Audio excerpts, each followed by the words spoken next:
तो भैया चलो ठीक है।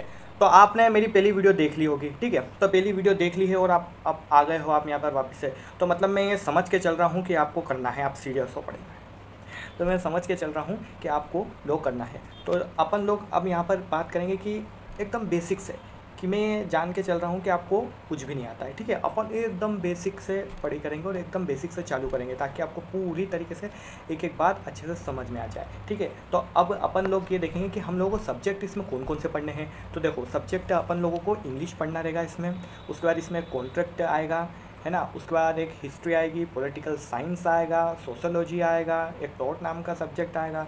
तो ये इतने तरीके के इसमें सब्जेक्ट आएंगे। स्टेप बाय स्टेप अपन लोग पहले ऊपर ऊपर समझ लेते हैं कि ये सब्जेक्ट में बात क्या है और ये कहना क्या चाहते हैं। इसको भी अपन लोग डिटेल में पढ़ेंगे बाद में, लेकिन अभी हम लोग समझ लेते हैं कि ये सब्जेक्ट ये कहते क्या है, ठीक है। सबसे पहले अगर हम लोग इंग्लिश की बात करें तो इंग्लिश में क्या आएगा, इंग्लिश में सारी जनरल चीज़ें आएगी। जनरल चीज़ें कैसे, जो अपन ने पहले पढ़ चुके हैं ना, टेंस क्या होते हैं, ठीक है, present tense, future tense, past tense. तो ये जो टेंसेस रहते हैं ये आएंगे। Active voice, passive voice, interrogative sentence, negative sentence, conditional sentence क्या होते हैं, ट्रांसलेशन आएगा, हिंदी से इंग्लिश करना, इंग्लिश से हिंदी करना, प्रीसाइज राइटिंग क्या होती है, लीगल एसे राइटिंग क्या होती है, ये सारी चीज़ें आएगी।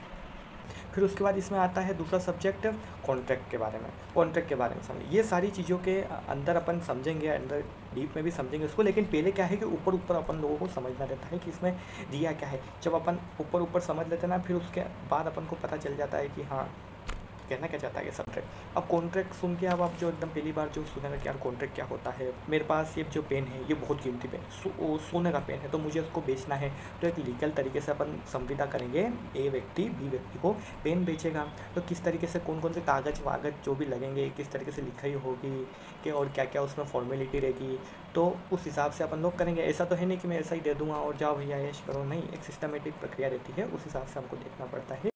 proposal, acceptance, communication, revocation, capacity to contract, consent, undue influence, fraud, misrepresentation, discharge of contract, mistake of fact, mistake of law, void contract, voidable contract। उसके बाद आती है हिस्ट्री का। अब हिस्ट्री का जो अपन 9th 10th 11th में जो पढ़ते हैं ना, वो तो वो आदम की वो हिस्ट्री हो, बड़े बड़े वो मुगल बादशाह की हिस्ट्री हो, तो वो चीज़ नहीं पढ़ती। साधारण हिस्ट्री आएगी, जनरल हिस्ट्री आएगी। क्या होता है, क्योंकि हम लोगों को कानून पढ़ने के लिए के हिसाब से कि ना एक कानून आया कैसे, उसके हिसाब से हम लोगों को जरूरत है ना कि हम लोग समझे कि यार इसकी उत्पत्ति कहाँ से, तो हिस्ट्री पढ़ना है। इसलिए ये क्या है, 3 तरीके की बात हम लोगों को ध्यान में रखना है, ठीक है। सबसे पहले एंशिएंट हिस्ट्री में क्या हुआ, मिडवेल पीरियड में क्या हुआ, और फिर मॉडर्न पीरियड में क्या हुआ था हिस्ट्री। जो कि अपन कानून की बात पढ़ रहे हैं, तो उस ज़माने में किस तरीके का कानून था, वुमन का उस समय स्टेटस क्या रहा था।